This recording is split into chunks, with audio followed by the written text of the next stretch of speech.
So the High Church is going to defend. This is great. Defend the grav tank formation from attack.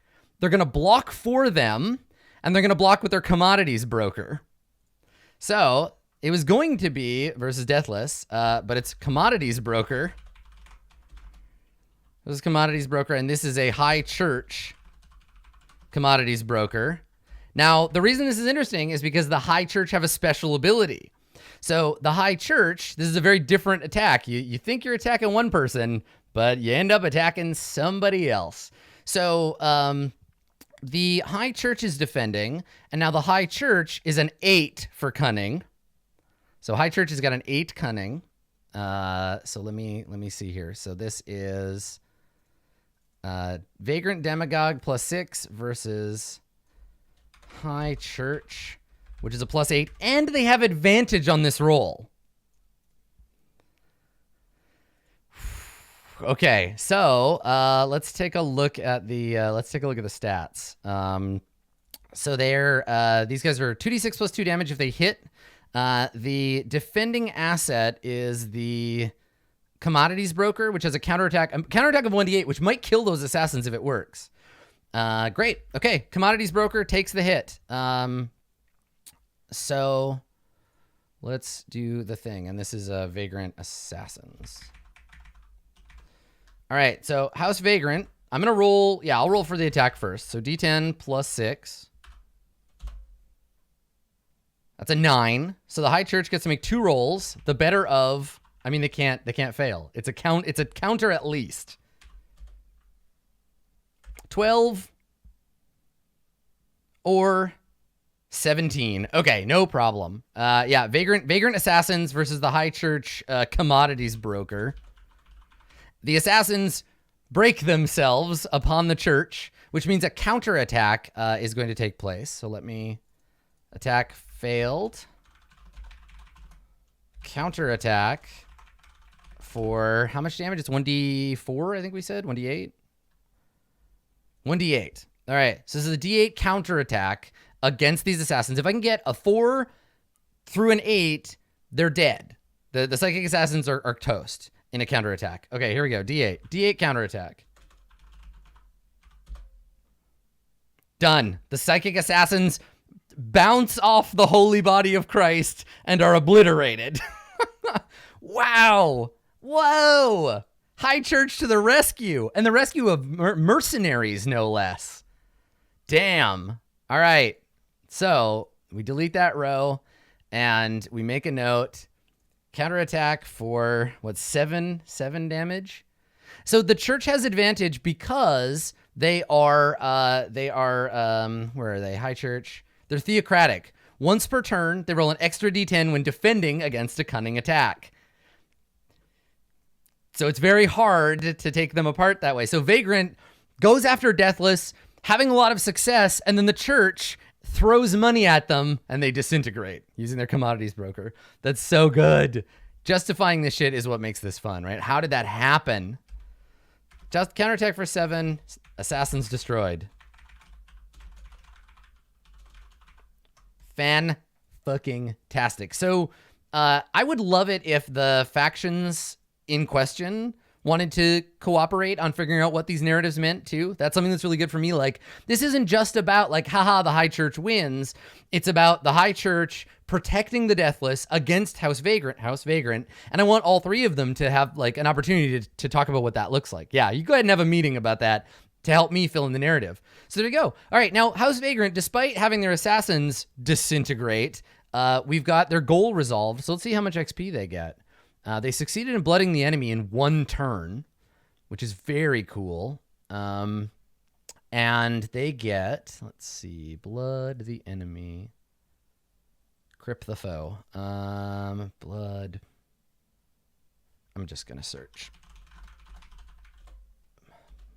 Blood the anemone. Here we go. Difficulty 2. All right, so they get 2 experience points. Guess what, House Vagrant? You're winning. You're winning now. Congratulations. Boop. Okay.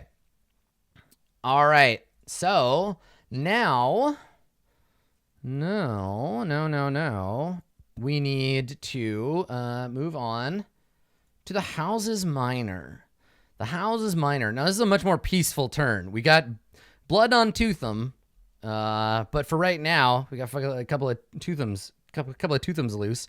The Houses Minor are going to go. And the Houses Minor are, let's see, they're going to activate special ability. So use asset ability. Use asset ability. All right. So this is one of our biggest factions. The Houses Minor, they have a lot to do. So the first thing they're going to do is they're going to use their commodities broker. But the first thing I'm going to do is give them money. So where are you, Houses Minor? Do you have a party machine or something that costs you money? Let's take a look. Party machine. Oops, I did it by asset. Houses Minor. Oh yeah, and I should say their goal is resolved. That's right. Thank you. Goal resolved. 2 XP. Okay. All right. No, so you don't get the House Vela gift until after the faction turn, because that's the order in which these things happen. So again, the trades don't take place during it. You don't get the credit until after your business. So I'll get to you, I promise. But right now you don't have it. So you have 7. You have a balance of 7, and it looks like, let's see, Houses Minor, commodities broker, popular movement, pre-tech manufactory. Okay, no, they don't. Okay. All right, good. So let's take a look. You're gonna roll your commodities broker on Tiber to put those tax boys to work. All right, so 1 commodities broker. I think I was using slashes for these. Yeah, commodities broker on Tiber. So they're gonna roll, and what is it? It's a D6, right, for commodities broker. You get 2 credits. Nice. That's what, because that's what they were using, right? Commodities broker, roll a 4. Oh no, commodities broker is the D8. This is the other one. This is the reduced cost one. Okay, so in this case, reduced by 6. Okay, your next purchase is reduced by 6. Perfect. Okay, rolled a 6. Next purchase reduced. All right, good. So they're doing their tax work. The next thing you want to do is, okay, use lodestone. Use lodestone to move to 604. All right, planetary shuffling, everybody. Planetary shuffling. Here it goes. All right, where's lodestone right now? Where are you? Home system. Boop. Go. All right, there you go. Lodestone has been moved to 604. So now I got to go in here, go to the sector map. We got to find home. All right, 0604. Update your maps, House Vela. Lodestone has moved, which means I now have to sort this thing and look for 0603s to update. Here we go. All right, lodestone and everything on it has just been moved to 604. All right. Yes. Yeah. Everything in the sector. So again, remember, quick primer on celestial cartography. The planet did not actually move. The system did not actually move. Nothing here is literally where it is. All that happened was that the math that we used to use to get from like Ellis to home has been changed. Now, instead of adding n minus cosine 5, you divide by x sine 4, right? Like it's still in exactly the same place. And that means the planet, the sun, the stars, the refueling station, the whole thing just simply is you have to get to it differently. Lodestone used their weird alien pre-tech magic horseshit to bend the universe so that 604 is where you would locate Lodestone. The drive space route is different. It reconfigures the lanes around its base. Yeah, it's It's very weird, but now that's where it is. That's how they break the rules. All right, so we've moved Lodestone. Lodestone's in its new place. So they are going to use the special ability of their Space Marines, I believe. I think that was their next one. Let's take a look. Okay, so next order in is use Space Marine ability, which is they can move themselves one space, I think. As an action, move to any world within 1 hex, whether or not the planetary government permits it. Okay, so they are currently on Dio Mikado, I believe. Where's your Space Marines at, friends? Yeah, they're on Dio Mikado. They can move 1 hex in any direction. Which is, I still don't know where all the planets are. Dio Mikado, here we go. So they're going to move from 0506 to, where did they say they want to move it to? Aomori. Where the hell's Aomori?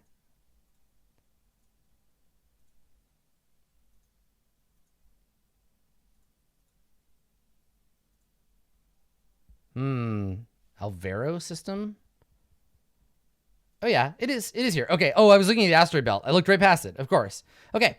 All right. So Space Marines move to Aomori. I guess I could have just fucking typed it. All right. Good. Done. Space Marines on Aomori. Are they going there to be equipped with cool weapons? Is this a sign of inter-house strife? What does it mean?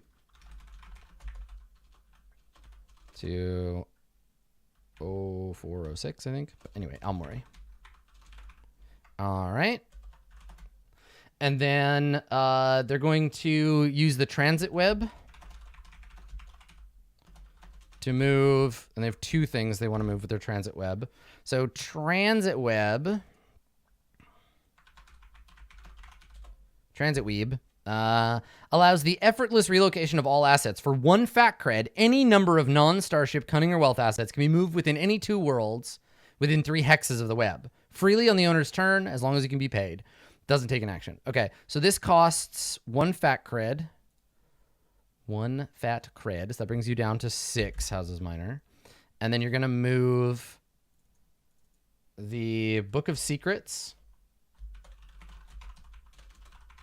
to, let's see, swap Pretech Manufactory with Book of Secrets. Okay, so Book of Secrets to Lovelace.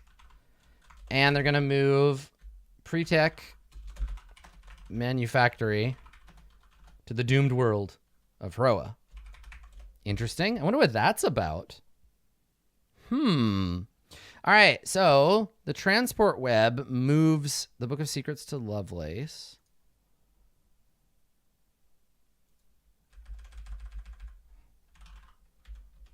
And then moves the Pretech Manufactory. One of the 2 Pretech Manufactories. Okay. One of these to Verona. Okay. All right. No reason to specify them because they both have the same hit points. Pretech Manufactory, it allows you to do some pretty fancy stuff. As an action, you can roll a d8 and gain half the many fat creds rounded up. It's pretty good. I'm guessing that's what they're gonna do. Okay. Now I have very explicit information from their representative on how to handle this next bit. All right, so they moved around some stuff. They're going to activate Pretech Manufactory. I don't have to capitalize that. Activate Pretech Manufactory, and they can do both of them, right? Because it's an action, and they're allowed to use each one. They're gonna make a bunch of money here, I bet. So the Houses Minor have 2. They have 1 on Lovelace and 1 on Verona. Each of them activates, and I've been instructed that if the one on Lovelace, if one of them rolls 1, 2, 3, or 4, re-roll using the Book of Secrets. All right, so 2 Houses Minor, 2 Pretech Manufactories. They're going to roll, and it gives you half that many rounded up fact creds. Okay, here we go. So, number 1. Okay, they get 3. And then number 2. I've been instructed to re-roll. Okay, there you go. So they get 3 and 3. They get 6. 6 more credits. Hot damn. Okay. Yeah. They only rerolled the one on Lovelace. That's right. So we saved that. We do the first one, and then I move to the Lovelace one. Yeah, it has to be on the same world. Yep, that's right. Yep. Okay, so 6 credits. But yes, for future, I'll be very specific about which one I'm using in what order. But yeah, same jam. Okay, Houses Minor are up to 12 creds now. I'm guessing they're going to probably buy something next turn. We'll see. So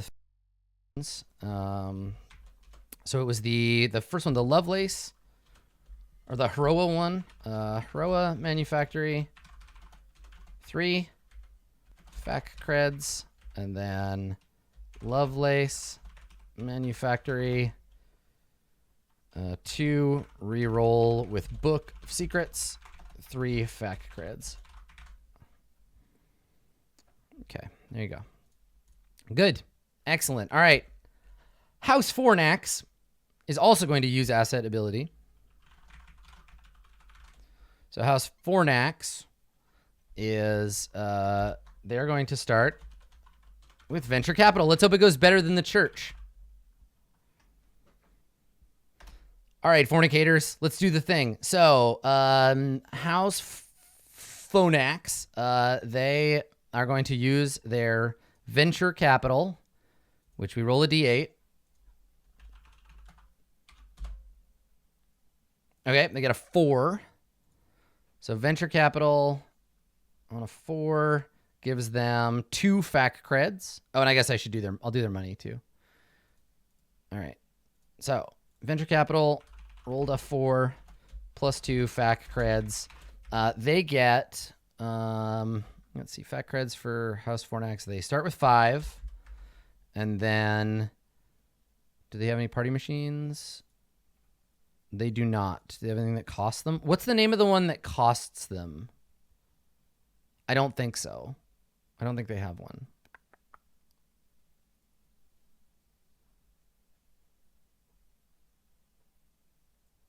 Pre-tech researchers. That's the one. Okay. All right. So they're fine. Okay. Thank you.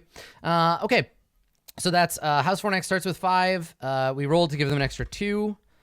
Let's continue with their abilities. So,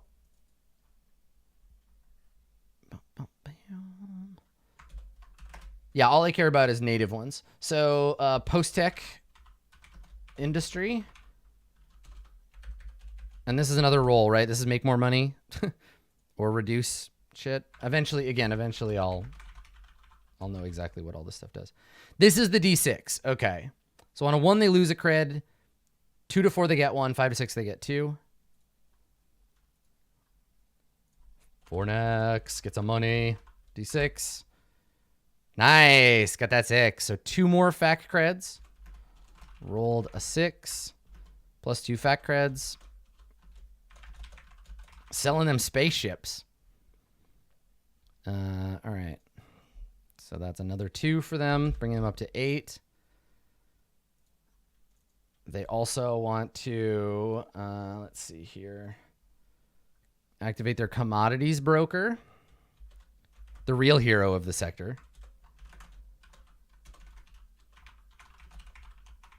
And the commodities, oh, did I give it to the wrong faction? Okay, thank you. I got it. Yep. So they're down to 6. This is 9 for Fornax.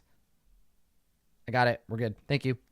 Okay. So anyway, commodities broker, which is roll a d8 and subtract that many. So let's do that. And then I'll check after this turn. I'll go back and check on the Houses Minor for the cost thing. So just give me a second. I think you might be right, but I don't want to interrupt this one. So commodities broker, they roll a d8 and subtract from the next payment. So roll a d8. They rolled a 3. Okay, rolled a 3. Subtracting for the next purchase. Okay. And then they have a strike fleet they don't want to use. They have another strike fleet they want to move. Move from 0505 to 0506 Dio Mikado. Interesting. Okay, let's take a look. So House Fornax is moving their strike fleet from Imperial Prime to Dio Mikado. Let's double check on what that does. Strike fleet. Composed of frigate or cruiser class vessels equipped with space-to-ground weaponry and sophisticated defense against planetary weaponry. As an action, they can move to any world within 1 hex of their current location, which is 0505 to, let's see here, Dio Mikado, 0506. All right. Spaceships on the move. All right. So now there's a Fornax strike fleet in orbit around Dio Mikado. What does this mean? What does it mean? And that's it for their turn. Okay. I mean, it might be just that they're bringing them the car. They're just selling them, right? Here's the keys. Have a good time. Good. Okay, so that's House Vela. Was that the other fleet? Hold on, let me take a look, because you do have 2 strike fleets. Let me make sure I got the right one.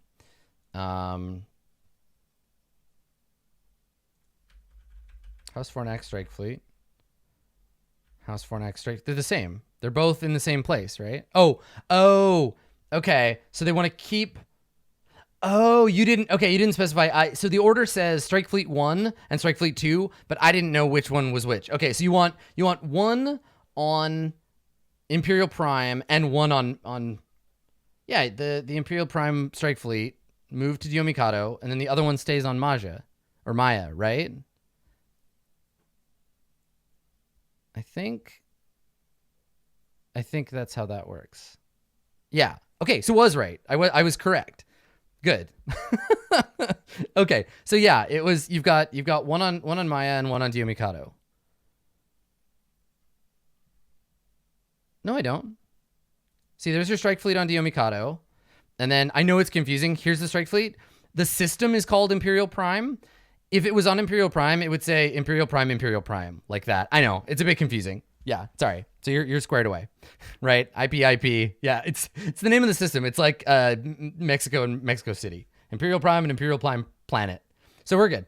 No, it's fine. It's fine. We're taking it slow. We're doing it one at a time. Okay, so that's the end of their turn, but I've been asked to clarify a rule.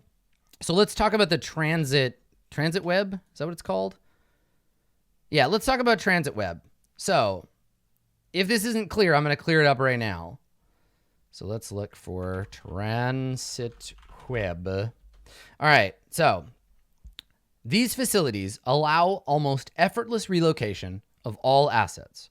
For 1 FAC cred, any number of non-starship, cunning, or wealth assets may be moved between any 2 worlds within 3 hexes of the transit web. This may be done freely on the owner's turn, so long as the fee can be paid and using the ability doesn't require an action. So the way that this works is you pay the FAC cred and you pick 2 planets. Then you mix up as much shit as you want on those 2 planets. Then you pay 1 FAC cred to pick a different set of planets. Mix them around, etc., etc.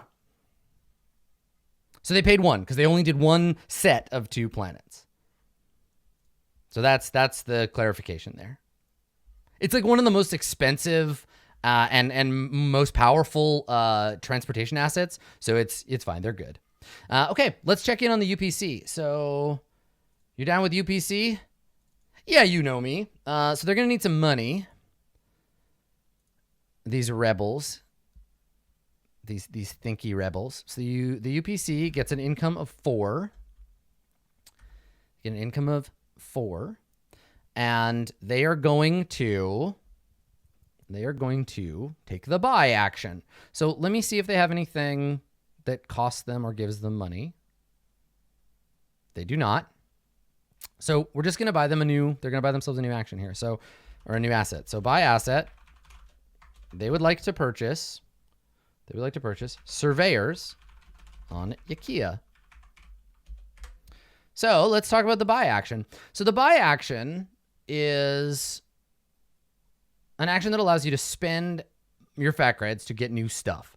You buy one asset on your homeworld or any other planet on which they have a base of influence. These assets take time to assemble and can either attack, defend, or grant their special benefits until the beginning of the next turn. The faction must have sufficient rating to buy an asset, and the planet must have a tech level sufficient to support the asset's creation. Only one asset can be purchased per turn. So let's look at surveyors to make sure they're doing the right thing. So surveyors. So surveyors require wealth 2. No problem. They need to be built on their homeworld or somewhere where they have a base of influence. So base of influence on Yukia. It's also their homeworld. They're good. Just bolstering the ranks. And it'll be stealthed. So surveyors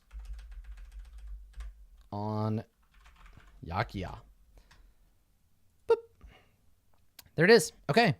Nice. Looking to the stars. For anyone who's curious, surveyors make expanding easier. The presence of a surveyor allows one additional die to be rolled on expand influence actions. As an action, a surveyor can be moved to any world within 2 hexes. So this, surveyors show up and they like set up for a base of influence. And if you beat everybody else with your cunning roll, you don't get attacked. So this is a really smart move for the UPC if they're looking to spread out. Surveyors are very valuable if you want to spread out and you don't have to fight about it. You just want to like sneak in under the radar. So a combination of stealth and surveyors is going to make the UPC spreading very difficult to prevent. Clever stuff. Clever stuff, UPC. All right. Big Daddy Acre. So, Acre. Big Daddy Acre. Oh, and I need to charge them for their surveyors. It costs money. You have to buy them. Costs you all of your money. All right, UPC spent all their money. There we go. Okay, so Acre gets 7. They have pre-tech researchers, but they also have a party machine. So up and down by 1, and now they're set up there. So they have 7, and they would like to use asset ability. So Acre would like to use asset ability. And this is an easy one. Commodities broker. ×2. So let's see how those go.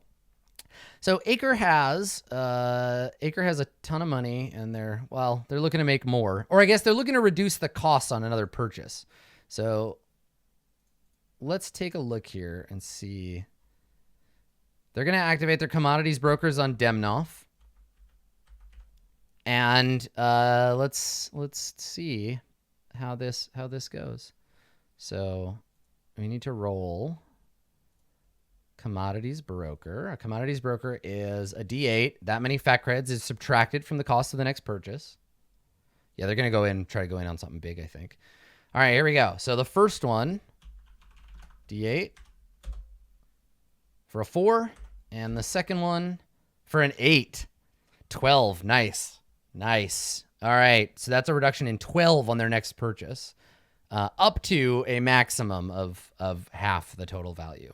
So they're going to be able to get something real cheap next turn if that's what they want. Okay, commodities broker ×2. Rolled 4 and 8. Subtract potentially up to 12 for the next purchase. Awesome. Okay, good. Yeah, or they could buy a 24 HP base of influence for 12 creds. Yeah, they don't use the buy asset action. It's just for purchases, just to clear that up. Expanding your influence is something else. Yeah, we talked about that in the faction turn. Okay, all right, great. So 3 more: the Trilliant Ring, the Deathless, and House Crux. So the Trilliant Ring is going to, let's see here.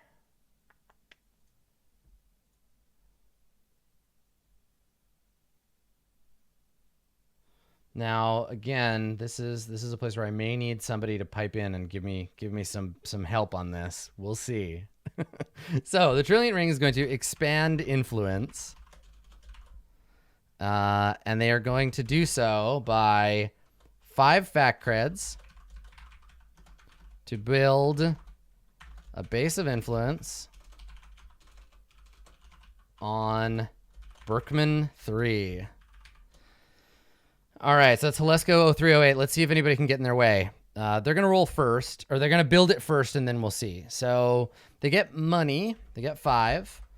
Do they have a party machine? Do they have a party machine? They do. They have 2 of them. No, they have 3. Jesus Christ. Okay. That's why, let's see. So that goes up to 8. Nice. Okay. The Trillion Ring buys a lot. They have a lot of party machines, so they get 8. And then let's see. Now I might have missed this one. I got to double check. Yeah. High Church, did I ask? I think I forgot to ask you about this, High Church. Let me see. I asked you about the Prism one.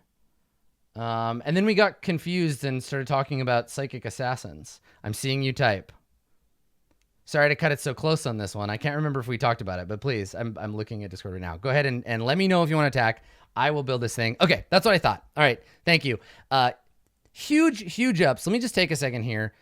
Huge ups to all of the faction representatives for being so present and like good at answering questions. And really, you, my representatives, have the hardest job because you're the first reps, and I'm going to occasionally forget things or have a difficult time. We're all playing this game together, and you are doing such a good job helping me make that process smooth for the thousands of fans that have a stake in this. So thank you, representatives. Big ups to you. You are doing an awesome job.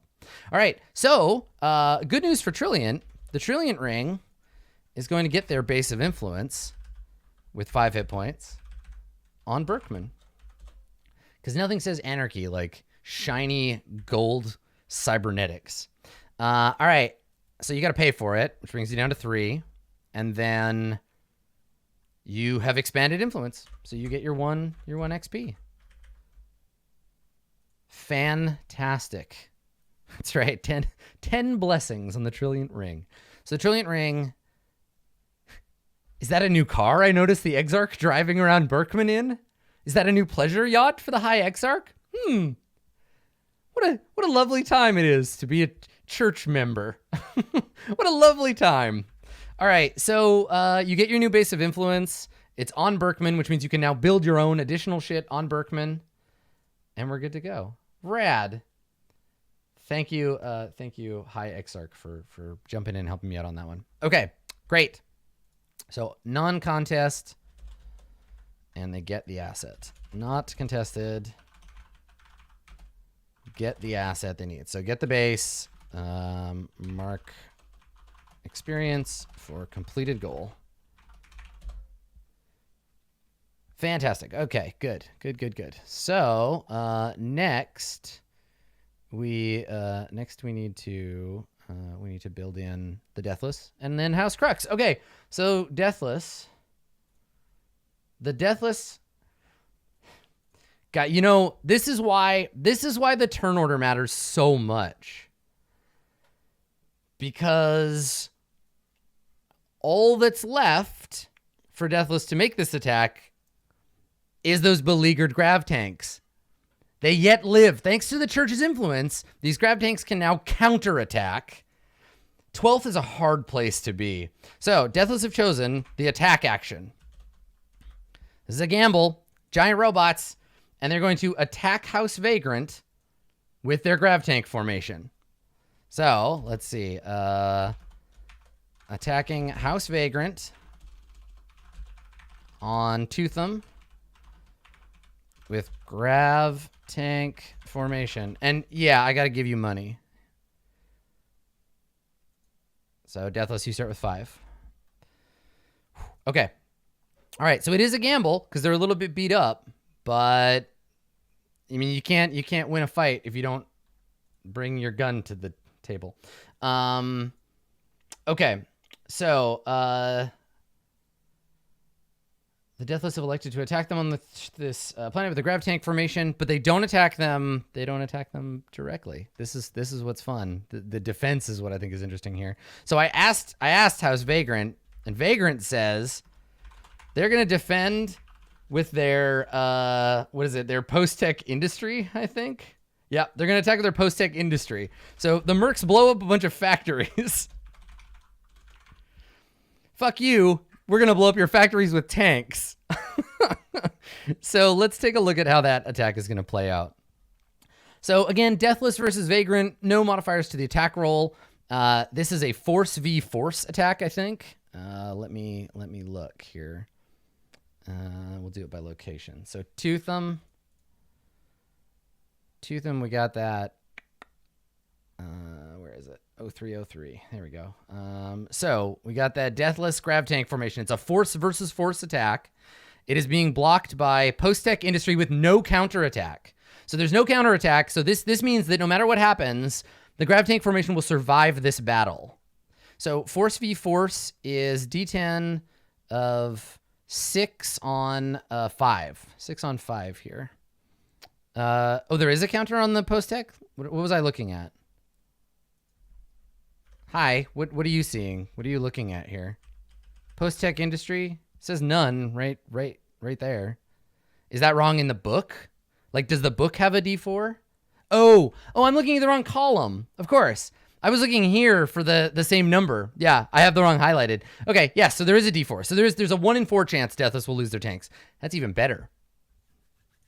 Higher stakes. Thank you, chat. All right.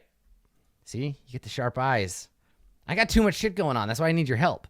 All right, so this is Deathless tank, Deathless mechs, basically, at a +6 versus Vagrant Industries. Vagrant Industry at a +5. It's a good gamble. Oh, I'm so excited. Okay, let's do it. Let's do the defend roll. I want to do the defend roll first. Let's set the armor class. All right. Oh, no. Oh, shit. Oh, shit. The roll to beat is a 15. The roll to beat is a 15. Oof. All right, here come the tanks. Tanks for everything. D10 +6. Oh, nope. So they get a counterattack. All right. So that means, let me make a note here. They defend with the post-tech industry. It is unsuccessful. They've armed the factory workers. Maybe there were mines, something like that. Yeah, they defended their factory. So now we roll a D4. And we see. So no, the Deathless don't get any bonus for their attack. They get the ability to move their stuff around. They're mercenaries, right? So the counterattack, as we saw, is a D4, right? Right here, 1D4 counterattack. So there's a 1 in 4 chance these mechs go bye-bye. Here we go. No, they didn't tie. The tanks just failed. Here we go. Ah! Oh no! Oh no, rip the tanks! Oh shit! Vagrant is on top today. Holy shit! Ooh, Deathless. Deathless, I'm so sorry. The Deathless presence on Tootham is no more. House Vagrant has basically seized Tootham force-wise from the Deathless. The only people that can oppose them now are the Prism Network and the High Church of the Messiah. And they're not... Oh, wow. Wow. Blood in the water. All right. So, that's that. Attack unsuccessful. 4 damage. Grav tanks destroyed. Ooh, heavy. That is nuts. Okay, all right. Cool. And last but not least, we've got some moves. We've got some moves to make here for our House Crux. So House Crux is, let's see. House Crux sent me theirs as a text block, so I'm gonna hold on. I need to cut it up. It's okay, House Crux. I don't blame you. Yeah, I deleted them. They're gone. So the formatting on Cruxes was a little. It's not their fault. It's just when I pasted it. So I just need to make some line breaks. Okay.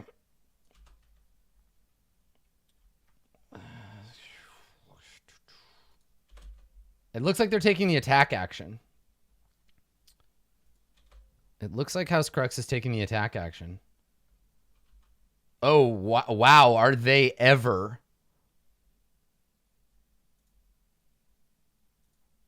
Okay. All right. Here we go. So, House Crux is declaring the attack action. And then we'll talk about who they are attacking. So, they're making the attack action.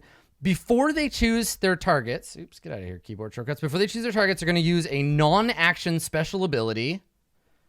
So let's take a quick look. They have what I think is called covert shipping.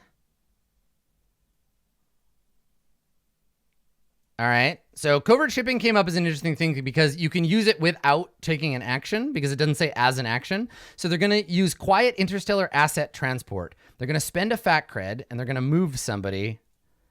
And then we're going to talk about it. So first of all, let's give them their money. House Crux has an income of 4. So they get their balance of 4 there. They're going to spend 1. And they're going to move... spend 1. Oh, they also have party machines. Yeah, thank you for reminding me to check. House Crux, party machines. Yes, they get 2 more. Okay, so that's they're up to 5. Okay, so anyway, so attack action. Spend 1 to move Psychic Assassins from Gats to Tootham.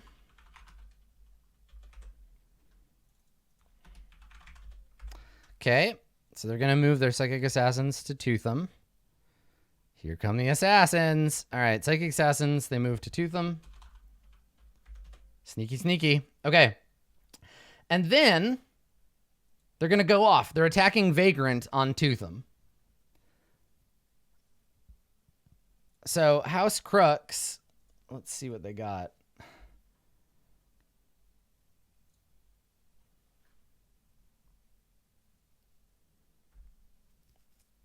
This is a funny one because I'll tell you what they submitted as their second order that actually didn't go through, but it was a really good defensive attack. I want to talk about it. It's a really cool move. So we're going to make the Psychic Assassins attack, and it is being defended by the Demagogue with the highest HP. Counter assassination. So the Demagogue goes after... Jesus, the narrative of Tootham is nuts right now because it's like... House Vagrant brings their blockades to go after the Deathless. The High Church blocks and destroys their assassins, and then Crux shows up to counter-assassinate and hits one of the Demagogues, potentially. That's pretty fucking cool. Okay, so Psychic Assassin versus Vagrant on Tootham. Defending... with Demagogue. Yeah, blockade runners. That's right. Yeah. But I mean, we'll work that out. So like hunter ships. Okay. All right. So God, can you imagine the chaos this would be if the players were on this planet while all this stuff was happening? Damn. Tootham's a busy place. Okay. So let's figure out these roles. So it's House Crux, Psychic Assassins, Cunning versus Cunning, against Vagrant. CVC on Vagrant. So it's 5v6. And Crux is about seizing planets. Okay, so it's a 5v6 roll. So Crux Assassins plus 6. They're the 6, right? Crux? No, they're the 5. Okay. Versus Vagrant. And Vagrant's ripping it up this turn. Vagrant Demagogue. An attempt on the life of the Demagogue by a Crux Psychic Assassination Squad. All right, so let's do the AC first. This is the roll to defend. This is the plus 6. The Demagogue gets 15. Vagrant, what is your fucking deal? How are you so tough to kill? Holy Christ. The Vagrant lives. The Vagrant continues to live. Well, let's see. Roll a d10. We got +5 from the Crux Assassins. Come on, Crux. Can you get that 10? Can we tie it up? Come on, Crux. Oh, no. No. Counterattack by the Demagogue. It's a bold move that does not pay off. And these assassins only have 4 hit points. Okay, so the Demagogue has a counter of 1d8. So we're going to go defending with Demagogue. Attack unsuccessful. Counterattack for... It's a 50-50 chance that the Crux Assassin just get blown out of the water. Do not fuck with Vagrant on Tootham today. Hot damn. All right. Counterattack is a d8. Let me just confirm. Counterattack. Oh, yeah, and these guys are not stealth anymore because obviously we can see them. They made the attack attempt. The House Vagrant Demagogue attacks with a d8. Yep. Here we go. Yeah, the chance is 5 and 8. That's true. There they are. Oh my god. Fuck. Psychic Assassins are toast. Blam. House Vagrant fucking unassailable today. Unassailable.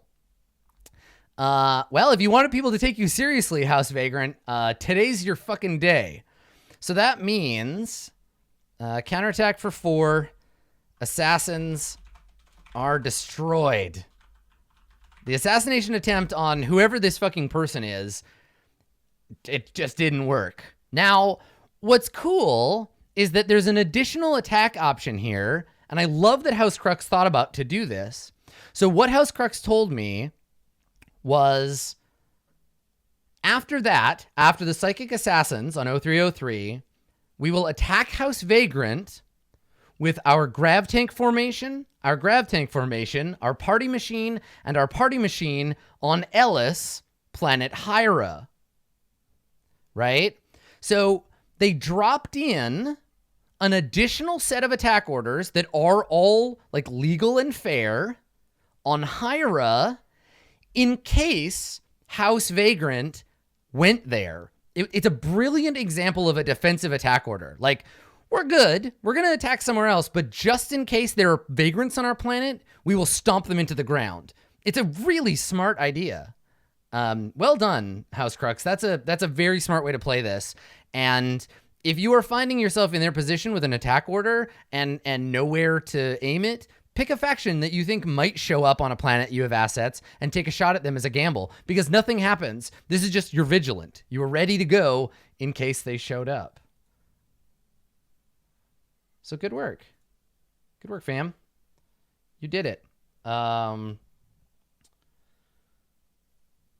let's talk about, I do actually have a couple of adjustments to make to the credits. Okay. So, House Vela has promised 1 credit to the House's Minor, which is funny given the balance difference. And then I've just been notified House Crux, Noble House Crux, is going to pay all but 1 of their credits. They're going to pay 4 credits to the Deathless. 4 credits to the Deathless.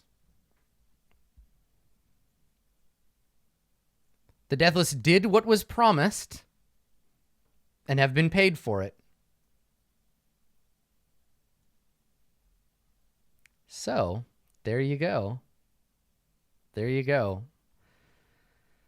We're set up for round 2. Yeah, I'm sitting on High Church. That's fine. It didn't give them the money. We gave it to the Deathless. Everybody got what they want.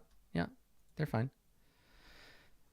So, yeah, some interesting notes. We have Vagrant narratively because of the roles. Vagrant absolutely came out on top today. They finished, they got their goal. They bloodied the shit out of multiple people. They evaded pretty much the majority of counterattack. They lost 1 4 HP unit. And they got 2 XP. I think that Vagrant, they got what they came to do today. I think What else is super cool is we saw a lot of goals resolved, right? A bunch of new bases played. I thought it was really interesting that the church got involved on Tootham. Didn't expect that. I saw Tootham as a kind of like Mos Eisley, right? Like, oh, everybody who's like kind of scum get in a fight and they bang away over there. But the high church showed up and was like, no. Nay, sirrah. If you haven't seen it yet, there was an official announcement, I think yesterday, placing the Deathless founder, Koshé, as like a saint, an arhat, I believe is the word they used. So there is hella something going on between the Deathless and Crux and the High Church for sure. Yeah, really, really interesting stuff. I think House Vagrant, Prism, and then maybe the High Church need to have a conversation. If I were the High Church on Tootham, I might be a little concerned right now. I'm going to keep the rest of my commentary to myself. But yeah, if representatives have any kind of like notes they want to get me about the fictional version of the faction turn, I'm going to fictionalize this sometime this week, and I will post it as the official one that I'm going to give my players. But I would love it. I would absolutely love it if you would like to either on the wiki or make a YouTube video or record a podcast or whatever, use this and do it in fiction. Do it for yourselves, right? Be like, we're going to report this, but we're going to report this from the perspective of pirate radio, right? Because you all get your own biased approach. I'm going to try to take a sort of neutral approach for the players to see what happened. And so I'll just play it up as fiction, but I want you to have your own narrative stuff to attach to it, because this is you. I'm just here to move the pieces around for all of you. This has been the very first Far Verona faction turn. This is May of 2018. It took place after episode 3 and before episode 4 of Far Verona. And I thank you, my moderators. I thank you, my representatives. I thank you, every single one of you taking part in the faction turn, for your participation herein. I think it went pretty smoothly for a first go. We will see you again near the end of June for more faction action. That's it for me for now. Thanks for coming, everybody. You're the best. See you in space.